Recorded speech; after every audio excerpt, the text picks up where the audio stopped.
Exatamente. Eu acredito que as pessoas, Júnior, elas não tiveram ainda uma conscientização do que é viver o Cristo. Eu acredito que as pessoas, elas ainda têm uma visão... Não que eu esteja invalidando, vocês vão me entender muito bem, a questão da velha aliança. Mas nós temos uma visão ainda da presença da glória de Deus numa arca, numa manifestação de um fogo, dentro de um raio, de um trovão, dentro de uma manifestação de uma teofania. Nós temos uma visão da glória de Deus quando ela entrava, acessava num determinado lugar e as pessoas, elas caíam prostradas no chão porque não conseguiam ficar de pé diante da sua presença. Essa é a visão que nós temos ainda da glória. Mas a Bíblia é muito clara em dizer que toda a glória hoje, ela repousa sobre quem? Sobre a pessoa de Cristo. E o Cristo ressuscitado, ele recebeu um nome que está escrito acima de todo o nome. Ele está assentado à destra de Deus Pai. Ele é aquele que se movimenta governando as nações, e ele está para voltar.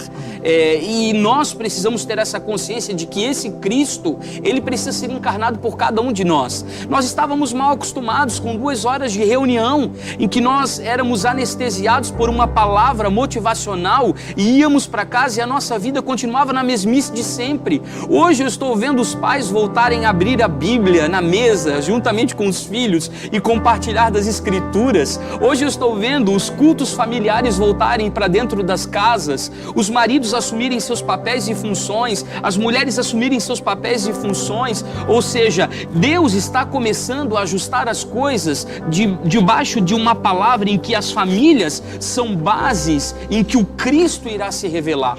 Então nós vamos nos reajeitar depois como igreja, sim, nós vamos nos reajeitar, mas existem, deixa eu voltar aqui para alguns dos dados, 8% somente da força missionária mundial está em campo. Os outros, onde estão? Existem 100 milhões de crianças vivendo nas ruas e para cada 5 nascidas, 2 são abortadas, isto é, 40%. Existem 19 milhões de refugiados por conta de guerras e conflitos. Existem 22 milhões de prostitutas no mundo. Existem dos 520 milhões de favelados em condições subhumanas de miserabilidade. Existem 2,3 bilhões de pessoas que ainda não foram alcançadas pelo Evangelho. No mundo existem 8 milhões de povos que ainda não foram alcançados. Isso é, 33,33% da população mundial nunca ouviu falar de Jesus Cristo. Menos de 1% das finanças da igreja brasileira são investidos em missões. A média de investimento em missões do crente brasileiro é de R$1,30 por ano. Ou seja, nós estamos vivendo de forma institucionalizada, denominacional, litúrgica, ritualística, dentro de 4 paredes, mas não temos ainda identidade de filhos e herdeiros e ainda não fomos ativados nos nossos dons e talentos como santos que precisam fazer a obra do ministério de Efésios capítulo 4, versículo 12. Eu acho que é esse despertamento que é nesse que nós estávamos fazendo para Ele. Exatamente. Sim. Porque nós ficamos limitados de nos movimentar esses dias. Exatamente. Então se parou o que nós estávamos fazendo para Ele. A pergunta é, estava sendo bem feito, né? Nós precisamos rever o que estávamos Exatamente. fazendo, porque o que estávamos fazendo talvez não estava mais comunicando dentro da agenda que Deus tem para os próximos anos. Exatamente. Qual é a resposta que a igreja vai dar nesses dias, né? A gente sabe que Eclesiastes vai dizer que não existe nada novo debaixo do céu, mas a palavra de Deus se renova a cada dia. Então, não existe nada novo, nós não estamos atrás de coisas novas, mas estamos atrás de entender os próximos passos. Temos uma esperança, a bendita esperança, que é o que nos fortalece. Qual é a nossa esperança? É a segunda vinda do Cristo. É a vinda do nosso Senhor, do Rei, que vai botar em ordem todas as coisas e estabelecer o seu reino. Dentro dessa geração, nós somos precursores, como nos dias de João, baseado no texto que o Lapa leu em Malaquias. Então nós somos aqueles que temos a oportunidade de cooperar para preparar o caminho, para que essa realidade da volta de Jesus aconteça. Então, o que um precursor faz? Habilita um povo, prepara o caminho. traz os desobedientes à obediência do justo e trabalha para que aconteça a conversão dos pais aos filhos e dos filhos aos pais. Como geração precursora, nesse cenário que está tudo meio parado, toda a nossa movimentação limitada, qual é a resposta que nós vamos dar? Nós temos uma palavra que anunciamos, a maioria de nós, nos últimos anos. Brasil, tua hora é chegada. Não aconteceu muita coisa, não está acontecendo muita coisa. Parece que a hora chegou, mas a gente não respondeu. Já faz um pouco mais de um ano que a gente tem falado por onde passou que, para mim, a uva está madura na videira, pronta para ser colhida, pisada e produzir vinho novo. Mas não se deita vinho novo em odre velho. E o que é necessário então nesses dias? Não é sobre o quanto nós vamos avançar, mas é o quanto nós vamos nos submeter a passar por um processo de restauração para nos tornar o recipiente adequado. É isso. Para que nos próximos anos Deus possa derramar o cumprimento da sua palavra, a glória que há de vir, o poder que há de ser revelado, a manifestação nas nações com poder e com glória. Mas se no cenário que estamos, parece que se derramar vinho novo hoje, ele vai se perder, vai se espalhar. Então qual é a necessidade dos nossos dias? A restauração dos odres, é sobre nós. É sobre nós nos tornarmos o que fomos chamados para ser, nos adequar ao que Deus propõe. Em termo literal, acabou a bagunça. Não é do que eu acho, não é o que eu penso, não é do meu jeito, não é o que eu queria, não é como eu achei, é como está escrito. E o que está escrito vai definir a igreja que nós vamos ser nos próximos anos. Deus, eu aprendi na minha caminhada que sempre que Ele fala, Ele faz, e sempre que Ele fala, Ele cria. Então, Deus vai fazer. Porque essa é a natureza dele, fazer e criar. Agora, se eu vou estar inserido nisso ou não, depende do lugar que eu escolho andar. Com certeza. Depende de quanto eu reconheço o valor do tesouro. De quanto eu estou disposto a abrir mão da minha vida para entrar nesse lugar, nesse cenário. Necessário para nós. Eu estou me desafiando esses dias. Eu aproveito esse tempo para me desafiar, para adequar a minha vida ao padrão de Deus. Deus tem um padrão. O padrão de Deus é o céu. Por isso que a oração que Jesus ensinou os discípulos é assim na terra como no céu. Se a Bíblia fosse uma canção, talvez esse seria o refrão. Assim na terra como no céu. É o padrão de Deus. E eu tô assim, ó, sabe aquele momento? Cara, eu não quero andar mais no círculo vicioso do entretenimento. Não, eu não posso saber de dados que me cercam, eu não posso ir ao campo missionário, eu não posso ver o cenário da cidade, eu não posso ver a desordem da terra e sabendo que eu tenho a palavra de Deus que revela todo um propósito e um plano, sem eu interagir com isso. Entendeu? Eu não quero viver a parte, paralelo, eu quero interagir com aquilo que o meu pai está fazendo, porque ele trabalha até agora.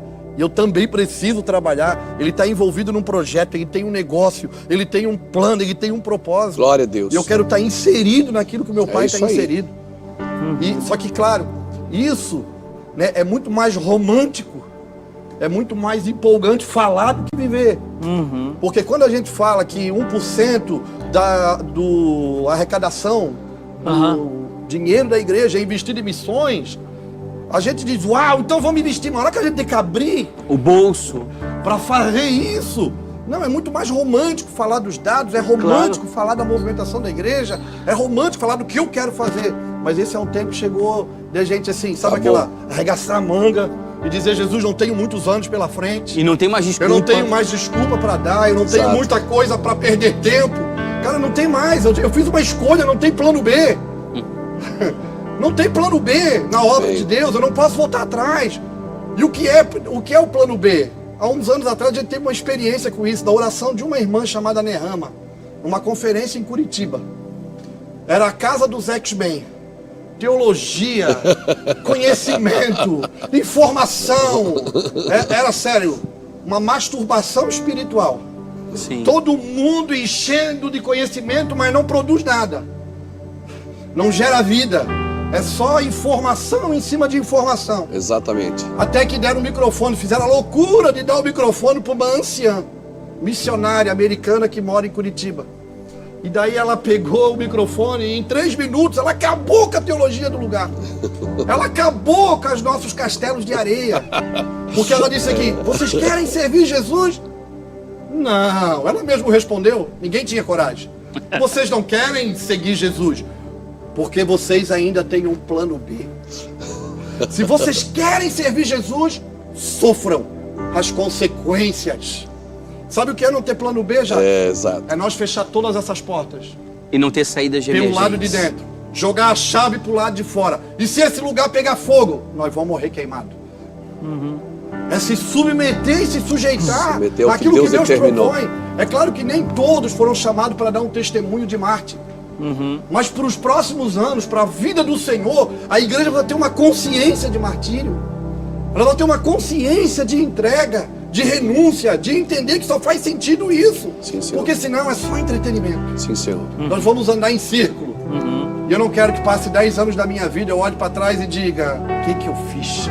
Por que hoje eu não assumi a minha responsabilidade? Por que hoje eu não abracei a causa que Cristo me propõe? Cada um na sua esfera. Nós temos medidas diferentes. Ele confiou talentos diferentes para cada um. Para mim, talvez ele deu 1, para o Luiz ele deu 5, para outro ele deu 2. Mas o que ele confiou na minha mão é porque ele sabe que eu tenho a capacidade de multiplicar. Porque é isso que a parábola bíblica diz, que ele confiou algo na mão de uma pessoa para que quando ele voltasse, ele esperava Exatamente. que aquilo fosse multiplicado. Então, segundo a medida de cada um de nós, você não tem que fazer o que eu faço, mas a medida que Deus te confiou, dentro de um reino sacerdotal, dentro de uma igreja que foi chamada para fazer a diferença, nós precisamos dar uma resposta. E isso vem com assumir compromisso. Sim. Eu acho que esse é o cenário propício. Sim, Falei, sim. para quê? Deus desacelerou o mundo para a gente emergir nele. Só tem um jeito, cara, é arrependimento. Nós vamos ter que confessar nossos pecados. Sim. Nós não vamos ter que ser transparentes nesses dias. Glória a Deus. Porque esse reflexo desses dados é o relato de coisas que estavam maquiadas, de uma falsa espiritualidade. Exatamente. E o que é uma falsa espiritualidade? É transferir uma imagem daquilo que nós não somos. Exatamente. É uma fé equivocada. E o que é uma fé equivocada? É crer em coisas que Deus não disse, como se Ele tivesse falado. Não, nós temos que sair do mundo da fantasia e entrar na realidade de Deus. A Bíblia é um livro que revela um plano. Não tem mais como a gente viver desapercebido dessas coisas. Porque nós estamos entrando numa estação que ela vai ser meio prolongada. Ela vai ser um pouco mais extensa. Tem um inverno rigoroso à nossa volta. E como a gente vai se comunicar nesses próximos anos? Amém. Nós vamos andar de lugar em lugar. É brincando de igreja. Para mim, hoje não é mais sobre cantar bonito, pregar bonito, falar bonito. É sobre viver um estilo de vida que reflita o caráter de Cristo. Isso para mim é viver bonito. E a base de tudo não é do nosso jeito. Não é como a gente pensou. Por isso esse é um tempo de resgatar os valores perdidos. Esse Sim. aqui é um valor que a gente perdeu. Sim. As Escrituras. Apocalipse 1 fala de um cenário que Jesus está passando no meio, onde tem as castiçais, ainda tem todo artefatos e adereços. A gente fala mais dos adereços e dos artefatos que ele passou no meio do que nele mesmo. A gente tem ensinado mais esses dias sobre essas questões, sobre falar do próprio Cristo. Paulo, quando escreve aos Romanos, ele traz uma luz que nos faz pensar e ter um entendimento sobre o propósito eterno de Deus. O pai que deseja ter uma família de muitos filhos, semelhante ao irmão mais velho. Paulo vai dizer, aqueles que de antemão o conheceram, ele predestinou. Ou seja, ele determinou para que se tornem a imagem e a semelhança do primogênito. Jesus era o único, o unigênito, que Deus amou o mundo de tal maneira que deu o único daquela espécie. Para que ele se tornasse o primogênito, o modelo perfeito, o primeiro, para que nós pudéssemos ter um caminho para trilhar. Ele é o modelo que nós precisamos ser. Amém. Por quê? Porque a história da vida de Jesus, os evangelhos vão revelar um Cristo que sempre que era questionado por que fazia e por que falava, a resposta dele é, o que eu faço não é de mim mesmo. Eu só faço o que eu vejo meu pai fazer. E por que tu falas isso? Com que autoridade? O que eu falo não é de mim mesmo. Eu só falo o que eu ouvi o meu pai falar. E se eu fui chamado para ser a expressão do Cristo na terra, como igreja, que é o seu corpo místico, se eu fui chamado para andar no seu modelo, qual é o meu estilo de vida? O que eu faço não é de mim mesmo. O que eu falo não é de mim mesmo, é porque eu estou vendo e ouvindo o meu pai fazer e falar. O que esses dias estão propícios? pra gente parar, coisa que a gente não fazia há muito tempo. Não é parar de trabalhar. Não é parar com executar a vontade, a obra de Deus. Sim. Mas é parar para ver e ouvir o que o Pai está fazendo, porque o que Deus faz revela para onde Ele está indo. Os seus feitos revelam os seus caminhos, o salmista Sim. diz. Então o que o Pai está fazendo hoje revela para onde Ele está indo. Nós estamos tendo a oportunidade de não fazer mais como a gente queria, porque eu vou ter que fazer o que o meu Pai está fazendo. Com certeza. Eu vou ter que estar inserido falando o que o meu Pai está falando. É isso. Eu me empolguei. Mas Glória a Deus. Júnior, eu penso, né, que o Senhor nos para nesse tempo como igreja para que a gente se perceba, né, quão hedonistas somos como igreja. Porque para nós é mais barato investir na climatização de um templo do que, ou nas cadeiras Uau. de um templo, do que verdadeiramente seguir o que... Porque o que o Senhor tem feito hoje e faz desde o princípio, Ele continua salvando, Luiz. A palavra que nós lemos lá, no começo. Ele continua salvando, Júnior. Ele continua se importando, entendeu? Enquanto isso, nós, igreja, e nós, a nossa geração também. Sim. Entendeu? Porque Sim. para nós, Nós Júnior, somos parte da geração. para nós tanto fazia a gente pregar sentado numa caixa de laranja, tá? Mas hoje, muitos de nós não sobem num altar se não for de acrílico. Não sentam numa poltrona se não for estofada, entendeu? Então nós estamos perdidos, não é de hoje. O que o Senhor faz na sua misericórdia é nos parar para que a gente se perceba. Com certeza. Se perceba que nós somos hedonistas, que nós só nos importamos com o nosso bem.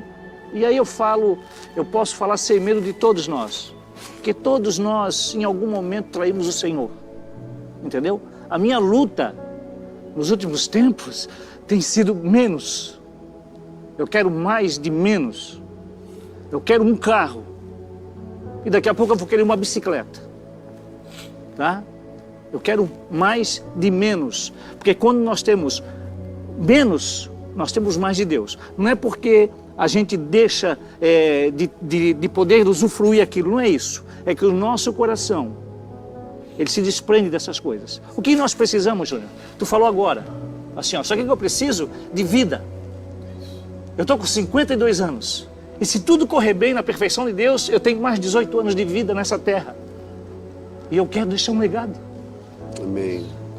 Eu quero que as pessoas olhem para mim e digam assim, pô, lá vai um cara, ou aqui viveu um cara. Amém. Um cara que sentou com a isso. gente. É isso. Um cara que ouviu a gente.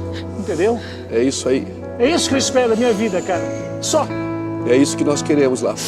Eu quero passar e eu quero que a minha pequena luz, Júnior, se some a tua. E a tua. E a tua. E a sua que está aí nos ouvindo agora. E que a gente possa realmente resplandecer. Sim. Brilhe a vossa luz. Resplandecer aquilo que se derramou em nós. Sim, aquilo Senhor. que se derramou em você. Sim, Senhor. Né? Eu costumo dizer que nós somos únicos. Nós somos ferramentas únicas, forjadas, construídas para um propósito. Talvez não chegou o seu momento de ser usado como uma ferramenta, mas você faz parte de um corpo. A resposta, Luiz, desse tempo Sim. está em conseguirmos transmitir a você o que Deus tem feito. Amém. E Deus faz, porque a obra é dele, Júnior. Nós somos chamados para cooperar com eles e essa é a maior verdade que há. Nós tivemos muitos desafios e vocês vão saber disso nesse tempo que vocês estão nos acompanhando aqui. Não foi fácil, mas nós fomos forjados. Nós está sendo ainda. Assim, ó, e os improváveis estão aqui, os improváveis estão falando, estão derramando aquilo que receberam, estão impartindo. Então eu penso que esse é um tempo que o Senhor nos para justamente para a gente avaliar o que efetivamente tem sido importante para o corpo. Será que realmente, meu Deus, que vergonha, um real, Jackson. E 30 centavos. E 30 centavos por ano. Por ano. Por ano. Por ano. Nós estamos enviando para o campo missionário. Sabe que enquanto tu estás falando sobre as renúncias que foram feitas durante a jornada para que nós chegássemos até aqui, e o Júnior usou com muita propriedade o termo precursores, eu lembrava de um termo que o Espírito Santo trouxe ao meu coração, dizendo que precursores, na verdade, eles são fruto dos remanescentes. Só se torna um precursor de uma nova fase, de uma nova geração, quem foi remanescente de uma fase que já foi transitada, já foi vivida, já foi sofrida. Então, se nós conseguimos superar até aqui, se nós conseguimos passar por todos os processos até o presente momento, como remanescentes, nós nos tornaremos precursores. Amém. Gente, a gente tem assunto aqui para a vida.